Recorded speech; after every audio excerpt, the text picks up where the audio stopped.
사람이 살아가다 보면 누구나 고통을 당하게 됩니다. 그렇게 고통을 당할 때마다 우리는 세 가지를 묻게 됩니다. 첫 번째로는 도대체 이 고통은 어디로부터 왔느냐? 고통의 원인을 묻게 되고요. 그리고 두 번째로는 이 고통의 의미는 무엇이냐? 이제 고통의 목적을, 도대체 왜 이 고통이 나에게 주어졌는지 그런 것들을 찾게 됩니다. 그리고 세 번째로는 조금 더 근본적으로 결국에는 우리가 이렇게 묻게 됩니다. 고통이란 무엇인가? 과거에는 우리가 인류가 고통의 원인에 대해서 실제로 몰랐던 경우가 많이 있었어요. 지식이 어떻게 힘이 될 수 있는지 우리 각 개인에게 적용될 수도 있겠지만 사실은 조금 더 넓게 보면 우리 인류 전체 역사를 놓고 보면은 정말로 지식이라는 것이 힘이구나, 이것을 우리가 깨달을 수 있게 됩니다. 인류는 수많은 어려움과 고통들을 지식을 통해서 극복해냈습니다. 그렇기 때문에 지식을 공유하는 것과 교육은 대단히 중요합니다.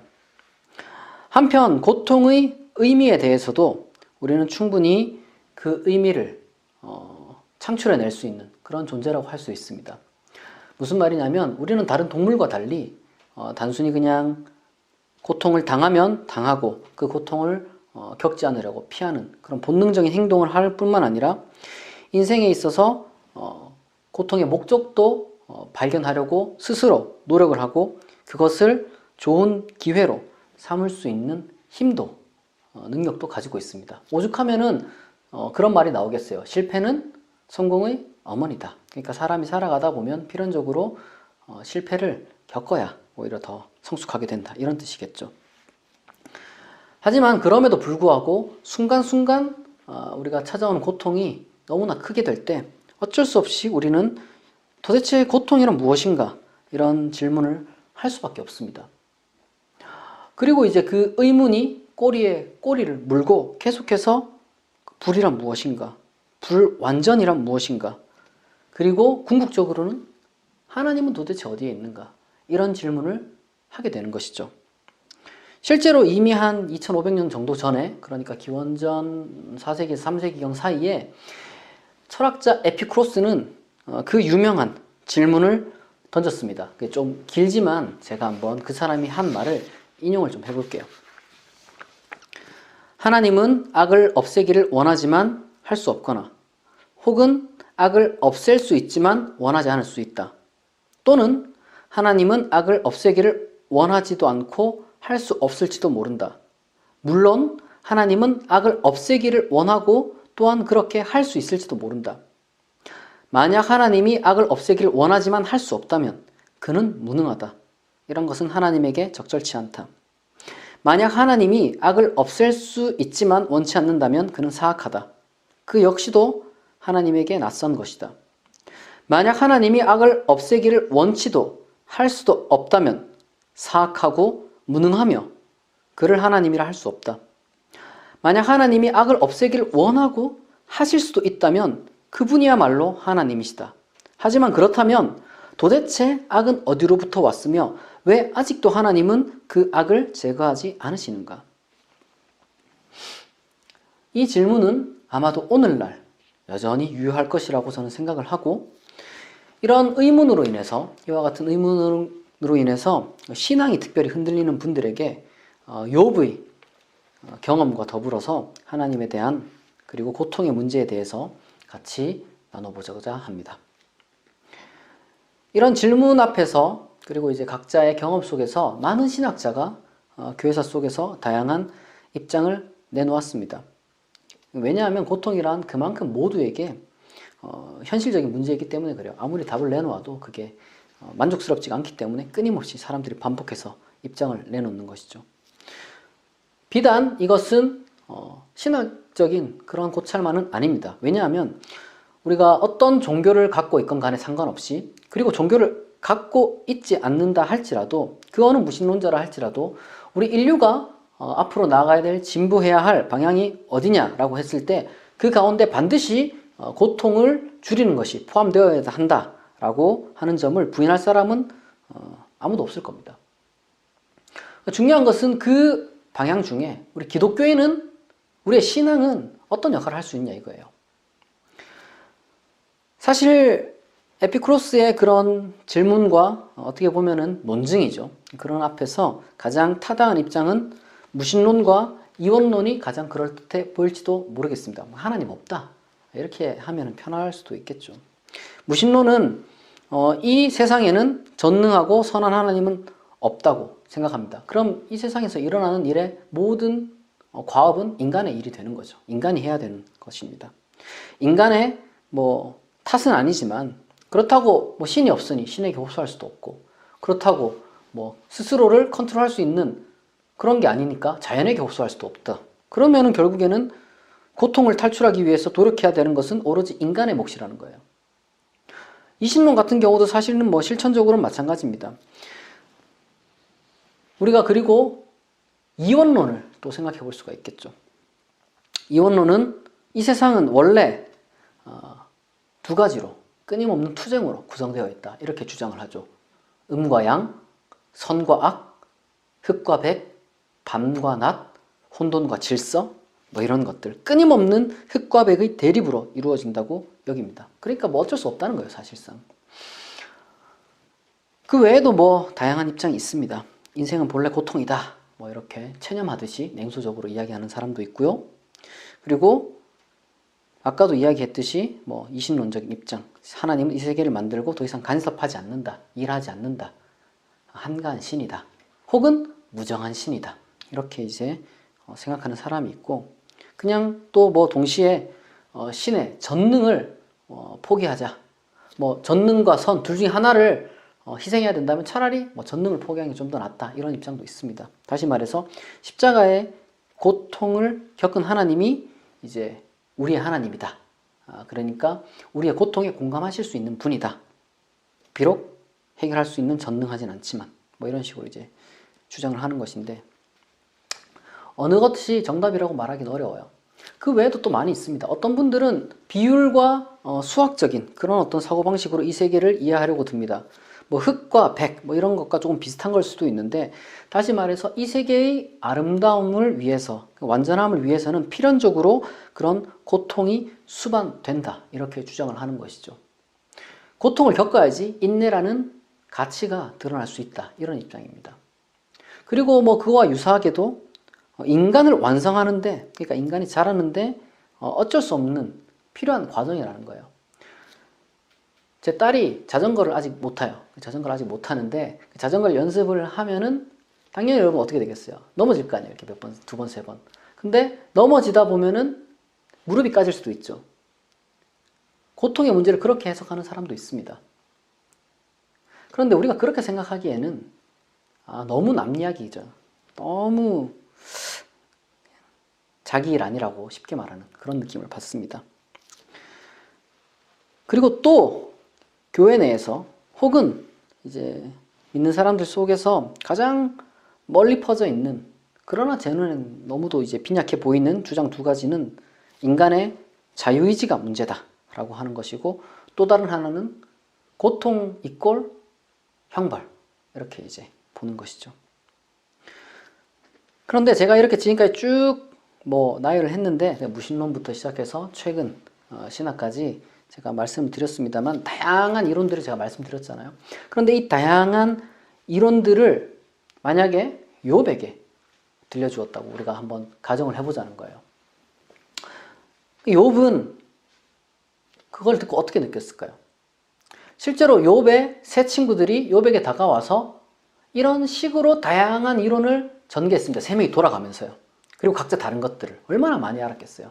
대단한 지혜를 다 쏟아 놓았죠. 무신론부터 시작해서 최신의 신학까지 제가 이야기했던 것처럼 다양한 입장을 쏟아 놓았습니다. 거기에 대해서 욥은 어떻게 답을 하느냐? 제가 욥기 13장 1절과 2절, 4절, 5절, 그리고 7절을 각각 읽어드리겠습니다. 나의 눈이 이것을 다 보았고 나의 귀가 이것을 듣고 깨달았느니라. 너희 아는 것을 나도 아노니 너희만 못하지 않으니라. 너희는 거짓말을 지어내는 자여 다 쓸모없는 의원이니라. 너희가 참으로 잠잠하면 그것이 너희의 지혜일 것이니라.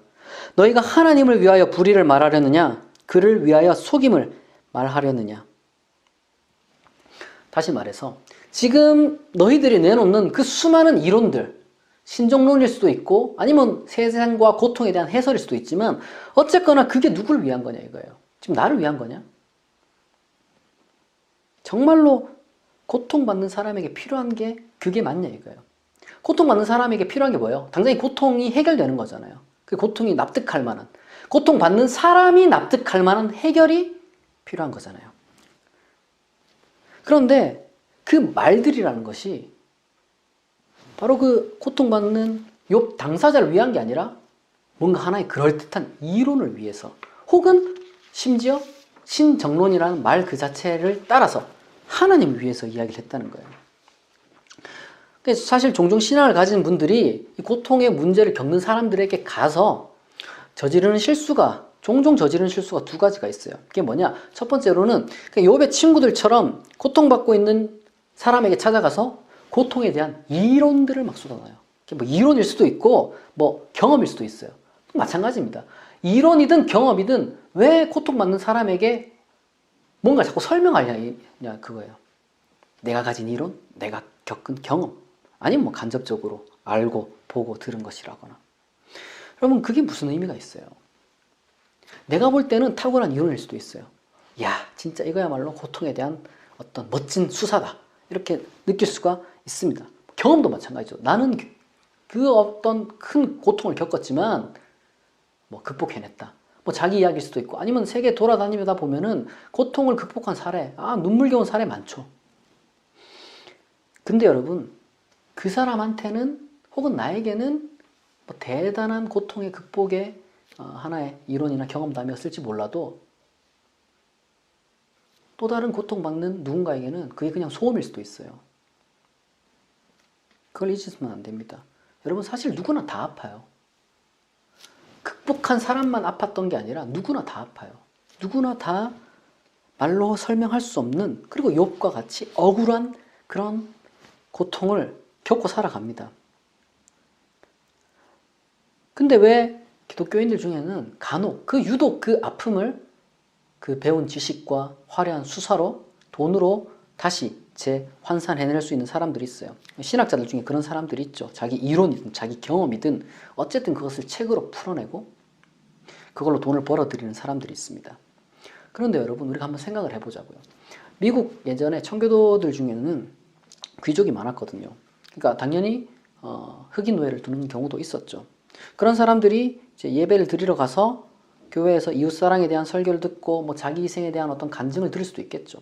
그리고 나서 눈물 흘리고 뭐 다짐하고 그리고 다시 어떻게 하냐? 흑인 노예 시켜서 짐들게 하고 마차 운전하게 하고 차를 타오게 시키고 문자 그대로 노예 부리는 일이 여전했던 전혀 그런 거에 있어서는 그런 일이 비일비재했습니다. 여러분 고통의 문제를 겪을 때는 거의 그런 수준으로 우리가 잘못을 저지를 수 있다는 거예요. 진짜로 고통받는 사람한테는 거기에 대해서 이야기를 해주는 사람이 나와 같은 내가 아닌 이상은 나와 같은 고통을 겪은 사람이라 할지라도 그 사람 내가 아니잖아요. 나의 심리적 상태, 나의 육체적 상태 이런 것들을 어떻게 다 공유를 하겠어요. 다 다른 거예요. 그렇기 때문에 우리가 고통에 대한 이론과 경험담을 쏟아놓는 게 그 사람을 위한 것이다라고 하지만 사실은 그 사람을 위한 게 아닐 수도 있다는 거예요. 그냥 내가 알고 있는 것을 쏟아내고 내가 그 사람을 뭔가 어떻게든 구원해보려고 그렇게 시도하는 것일 수도 있습니다. 자기 만족을 위해서. 그리고 두 번째로는 비슷한 것인데 고통받는 그 사람에게 관심을 두는 게 아니라 오히려 하나님에게 더 관심을 둘 때가 있습니다. 그러니까 고통받는 사람이 때때로는 신앙을 원망하고 하나님을 원망하고 뭐 여러 가지 많이 원망할 수 있잖아요. 그러면은 그걸 못 견디는 거예요. 못 들어주는 거예요. 같이 하나님을 욕하라 이런 건 아니지만 하나님을 욕하는 그 사람에게 고통이 얼마나 심했으면 그렇게 욕을 할까 이렇게 이해를 해주고 그냥 담담히 들어주는 게 아니라 야 그래도 하나님 원망하면 안 돼. 이렇게 막는 거죠. 하나님은 너에 대해서 다른 뜻이 있으니까 그렇게 하는 거야. 이런 식으로 자꾸 막는 거예요. 정말 유치한 사람도 있대요. 어떤 분은 네가 잘못했으니까 그렇지. 이렇게 그냥 대놓고 말하는 사람도 있대요. 정말 많다 하더라고요. 제가 놀랐는데 교회 내에서 상담할 때 좀 믿음 좋다는 사람들이 꼭 내가 너무 힘들다, 고통받는다, 뭐 일이 안 풀린다, 어려운 일이 많을 거 아니에요, 사람마다. 그러면 이제 그런 고통을 상담을 하게 되면 소위 믿음 좋다는 사람들이 네가 하나님께 뭐 잘못한 거 없는지 스스로 돌아봐라 라고 한다거나, 아니면은 하나님 지금 너를 훈련시키고 있는 거야. 자꾸 이런 식으로 하나님을 원망할 수 없게, 못 견디게. 고통받는 사람이 어쨌든 간에 고통의 크기가 어쨌든 간에 얼마나 괴로운지 그건 모르겠고 그냥 하나님 원망하는 소리를 못 견디고 말을 막고 합리화시키는 거죠. 혹은 그런 경우도 제가 들었습니다. 내가 너무 힘들다 이렇게 얘기를 했더니만 그 사람에게 뭐라고 했냐 그러면 네가 심리적으로 좀 냉소적인 것 같아. 이런 식으로 문제를 지적하는 거죠. 그래서 욥이 5절에서 뭐라고 했다고요? 너희가 참으로 잠잠하면 그것이 너희의 지혜일 것이니라. 차라리 말을 안 하면 나았을 텐데. 이런 뜻이죠. 실제로 한스 요나스라는 분은요, 우리는 아우슈비츠 이후에 그 어떤 신정론을 말할 수도 없고, 요한 메츠라는 분은 감히 고통의 문제에 대해서는 대답이 주어져서도 안 된다라고까지 말했습니다. 아주 의미심장한 이야기죠. 그런데 그렇다면 또 답답하잖아요. 믿음을 가진 사람들이라면. 그러니까 에피쿠로스처럼 논리적으로 이 문제를 다루고자 하는 사람이 있고 뭐 그런 식으로 이제 결론 나는 사람이 있어요. 하나님 없다. 이런 식으로. 그런데 여전히 욥처럼 신앙 안에서 어떻게 해서든 이 문제를 다루고자 하는 사람들이 있단 말이에요. 우리 그리스도인들은.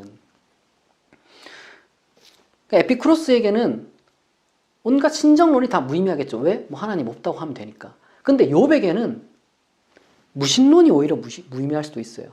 왜요? 신앙을 가진 사람이니까. 신앙이 없는 사람에게는 신정론이 무의미하듯 신앙이 있는 사람에게는 무신론이 무의미한 거예요. 그렇다면 신앙을 가진 우리는 도대체 무엇을 어떻게 생각하고 행동해야 되는가? 제가 여기에 대해서 고통받는 타자에 대해서 우리가 어떻게 해야 되며 그리고 고통받는 나 자신에 대해서는 어떻게 해야 되는지 각각 생각해 볼 수 있다고 제가 말씀드리고 싶습니다.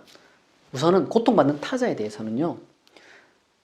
지금 당장 우리가 할 수 있는 것이 바로 고통받는 개인에게 집중하는 겁니다. 자꾸 신정론을 꺼내는 거예요. 거대 담론을 이야기하려는 거죠. 역사든 신이든 고통이든 자유든 아니면 뭐 정치든 어쨌든 간에 주제 자체를 자꾸 거대하게 만들어서 거기에 대한 뭔가 답을 주려고 이론을 만들려고 하나의 꿰어 맞추는 그런 스토리를 만들려고 하는데 여러분 그런 거대한 문제를 본다는 핑계로 한 사람 한 사람 이름을 가진 개인을 외면하지 말자는 거예요. 거대 담론 여러분 이야기할 수 있겠죠. 하지만 그것보다 더 중요한 게 뭐냐? 바로 지금 내 옆에 있는 사람. 바로 내 주변, 이웃, 그 한 사람을 내가 돕고 있냐? 그게 중요한 겁니다. 제가 편의상 뭐 타자라고 말을 했지만 실제로 고통받는 개인 모두에게는 이름이 있고 각자 고유한 상황이 있고 그것을 받아들일 수 있는 심리 상태, 정서 상태가 있습니다. 여러분 그 사람에게요. 우리가 뭔가 필요한 건 없을까 고민하는 게 그리스도인이 할 일입니다. 그런데 우리가 기억해야 되는 것은 뭐냐? 우리는 절대 그 한 사람이 겪는 고통을 다 해결해 주지 못해요. 그걸 우리가 여러분 인정해야 됩니다. 우리는 결코 한 사람의 고통도 해결할 수가 없어요. 그럴 능력이 없어요. 우리에게는. 여러분 하지만요. 그럼에도 불구하고 작은 도움이라도 정말 진성으로 그 사람을 위해서 뭔가를 도우려고 하는 것이 쓸데없는 이론을 늘어놓거나 경험담을 쏟아넣는 것보다 훨씬 낫습니다. 여러분 우리가 한번 생각을 해봅시다. 사랑하는 사람을 잃은 사람이 있어요. 그 사람에게 여러분 내가 무슨 일을 하건 어떻게 위로가 되겠어요? 그 고통이 여러분 해결이 됩니까? 안 돼요. 안 돼요. 그런 건. 다만 할 수 있는 건 있죠. 장례를 도와준다거나 삶을 살아가는 데 있어서 이런저런 도움을 줄 수 있습니다. 최대한 그 개인을 위해서 내가 할 수 있는 걸 여러분 생각을 하는 거예요. 우리는 사람이에요. 우리가 사람이라는 걸 여러분 잊으시면 안 됩니다. 이중적인 의미가 있어요. 첫 번째로는 우리가 인간임을 잊지 말자는 것은 인간으로서 한계를 가지고 있다는 거예요.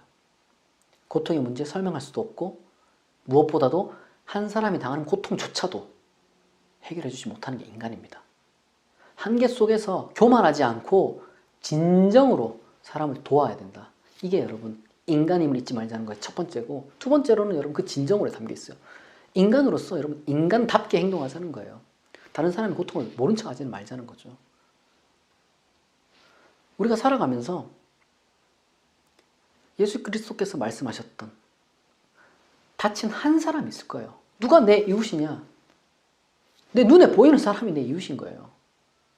내 앞에 있는 사람, 내가 이름을 알고 내가 그 상황을 알고 지금 나와 접촉하고 있는 그 한 사람을 우리가 돕자는 거예요. 비록 그 사람의 고통 전부를 우리가 해결해 주지 못해도 그것이 우리가 고통받는 타자에게 해야 될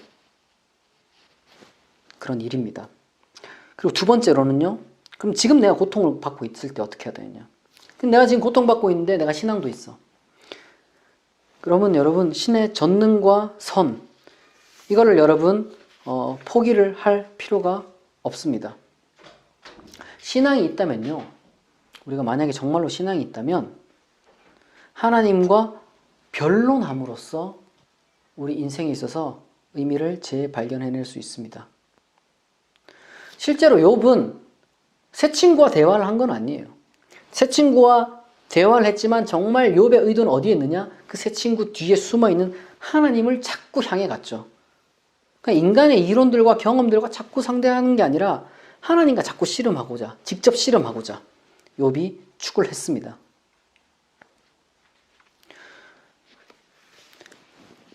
(13장 3절을) 제가 읽어드릴게요. 참으로 나는 전능자에게 말씀하려 하며 하나님과 변론하려 하노라. 그러니까 사람, 이론, 경험 이런 거랑 자꾸 티격태격하는 게 아니라 하나님과 직접. 우리가 피할 수 없는 고통이 다가오잖아요. 그러면 그 앞에서는 사실 세 가지 선택밖에 할 수가 없어요. 뭐냐면은 고통이라는 것 자체가 무효화할 수 없으니까 고통 그대로를 그냥 받아서 고통이 짓눌리거나 아니면 마치 고통을 잊으려고 노력하거나 약을 쓴다거나 이런 거에 의존해서 아니면은 고통을 극복해내야만 하거나 이 세 가지밖에 없어요. 우리가 이 세 가지 중에 하나를 선택을 해야 되는데 신앙을 가진 사람은요, 하나님을 축소시킬 필요 없이 고통을 극복해내는 것이 그 사람이 가장 좋을 거 아니에요.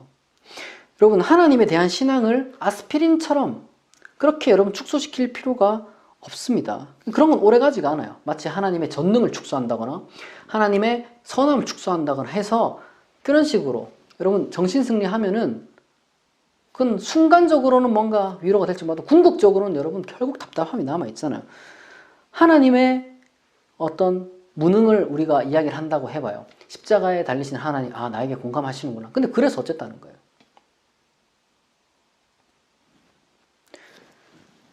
그렇게 되면 여러분 더 이상 무엇을 할 수 없게 되느냐? 하나님과 변론하는 걸 멈출 수밖에 없게 되는 거예요.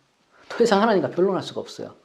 하나님도 없다는데 하나님도 뜻이 있다는데 이렇게 되면 하나님과 변론할 수가 없잖아요. 욥은요 하나님과 변론하기를 원한다. 제가 여기서 성경 읽으면서 진짜 이거다 깨달았어요. 그게 뭐냐면은 하나님과의 변론한다는 것은 두 가지를 의미합니다. 우주적인 여러분 신정론을 고민하는 게 아니라 오로지 하나님과 나와의 인격적인 관계 속에서만 선하신 전능자를 찾고 추구하는 거예요. 우리가 우주를 놓고 볼 때, 이 세계와 역사를 놓고 볼 때, 우리가 크게 놓고 볼 때는 에피쿠로스의 무신론이 맞죠. 그런데 여러분, 이미 고통을 당하는 나에게도 그러면 안 되는 거예요. 전능하고 선하신 하나님이 있다는 믿음이 있어야지 지금 우리는 그 하나님께 원망할 수 있는 거예요. 그럼에도 불구하고 신은 전능하다. 그럼에도 불구하고 신은 선하다. 그럼 신은 도대체 뭐 하는 거야? 이렇게 여러분 원망할 수 있어요. 믿음 있는 사람은요, 하나님을 원망할 수 있게 해줍니다. 우리는 이성과 정서를 억누르고 삭히고 막 짓눌리는 것이 아니라 오히려 그 모든 것을 다 하나님께 쏟아낼 수가 있어요. 이렇게 하나님이 전능하고 선한데 지금 내게 이런 일이 발생했다면 그건 하나님 탓이 맞죠. 하나님이 잘못한 거예요. 우리가 고통의 원인을 분석하고 해결책을 찾아나가고 거기에 의미를 부과해서 딛고 일어서는 것과 별개로 전적으로 하나님을 탓할 수 있는 믿음이 우리에게 우리의 인간됨을 그리고 우리의 존엄성을 갖추게 해줍니다. 에피쿠로스처럼 생각하면 우린 그냥 우주의 티끌밖에 안 돼요. 이 거대한 우주가 돌아가는데 아무 의미가 없는 거죠. 하지만 우리가 하나님의 전능함과 선하신 하나님을 여러분 믿음으로써 그 하나님을 상정함으로써 우리는 더욱더 존엄해지는 겁니다. 이 고통 가운데 여러분 존엄성을 잃지 않게 해주는 것이 바로 그런 믿음이에요. 전능자도 인간의 고통 앞에서는 할 말을 잃게 만드는 겁니다. 그만큼 여러분 인간이 존엄한 거예요.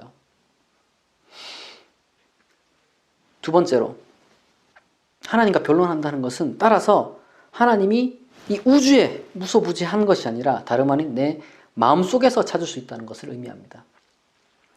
우리가 우리 안에, 우리 마음 안에 계신 하나님이라는 이런 신비로운 신앙 고백을 우리가 뭐 하잖아요. 그렇게 공유를 하잖아요. 기독교인으로서.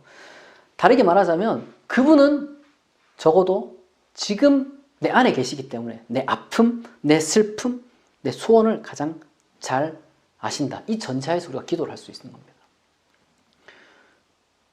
내 모든 것을 여러분 전심으로 전달할 수 있다는 것 얼마나 여러분 귀한 건지 몰라요. 외국 살면요. 외국어를 하게 되면 뭐 어설프게라도 어쨌든 정보 전달은 할 수가 있어요. 서로 이제 필요한 의사소통을 한단 말이에요. 근데 여러분 내가 하고자 하는 어떤 정서적인 교감은요. 힘들어요. 언어가 다르면.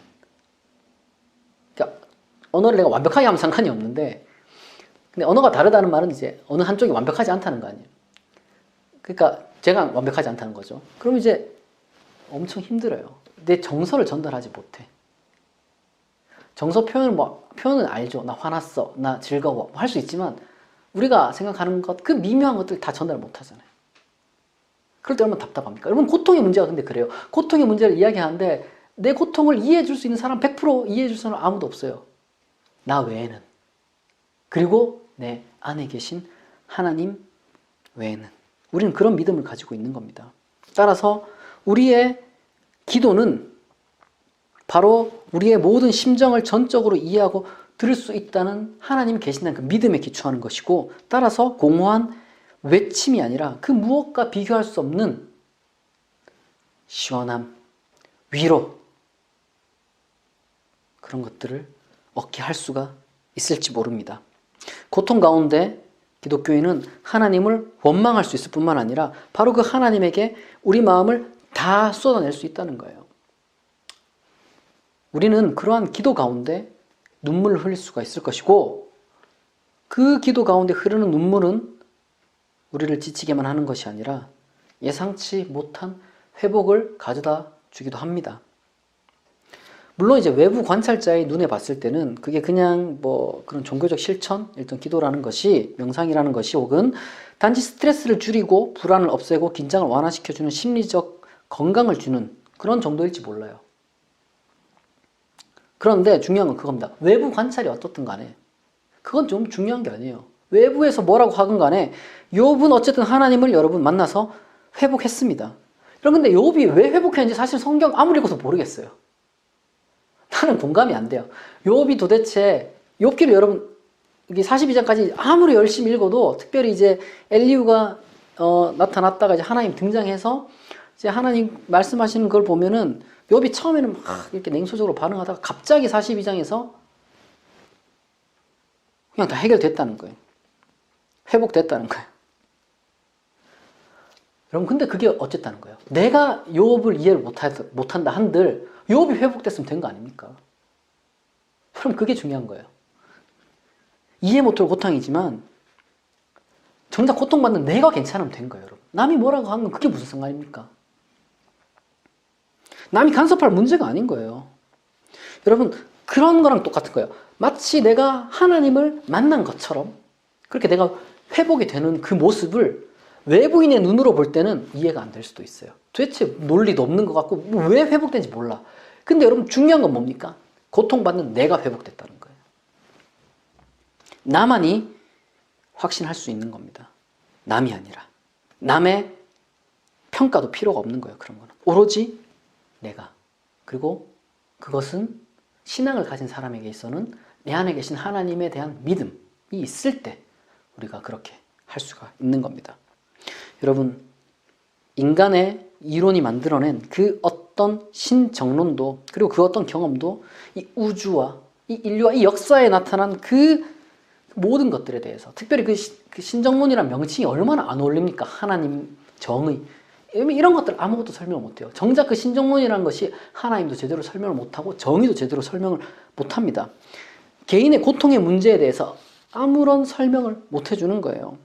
그런 점에서는 당연히 에피쿠로스가 맞죠. 하지만 우리 기독교인들은, 신앙을 가진 사람들은 인생이 욥과 같기를 원해요.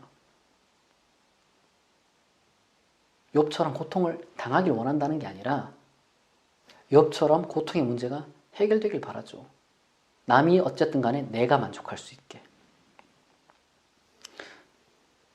고통받는 사람은 그 고통에 대해서 다름 아닌 자신이 만족할, 남이 만족하는 게 아니라 자신이 만족할 만한 그런 답을 얻기를 원합니다. 그것이 어떤 답이었든지 간에, 그것이 만족이라는 의미가 어떤 것이건 간에 스스로가 결정할 수 있겠죠.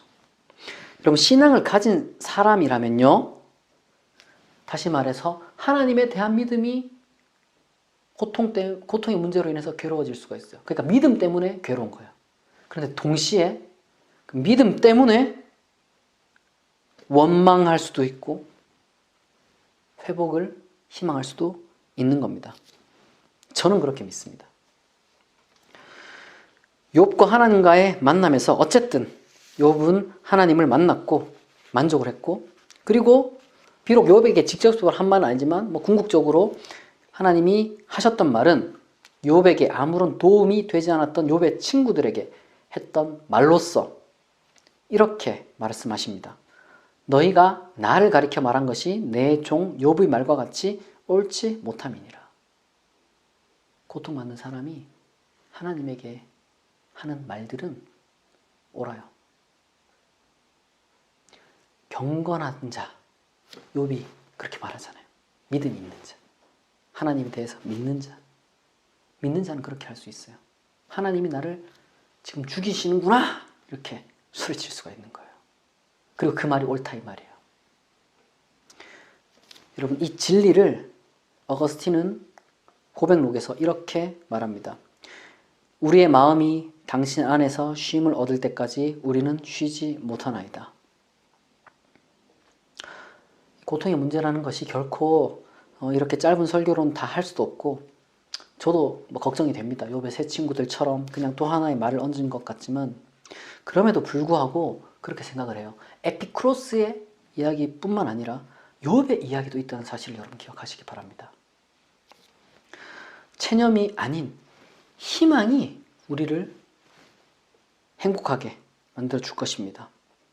그리고 마지막으로, 지금 혹시나 고통을 겪고 있는 분이 계시다면 반드시 그 고통의 문제가 해결되기를 진심으로 축복합니다.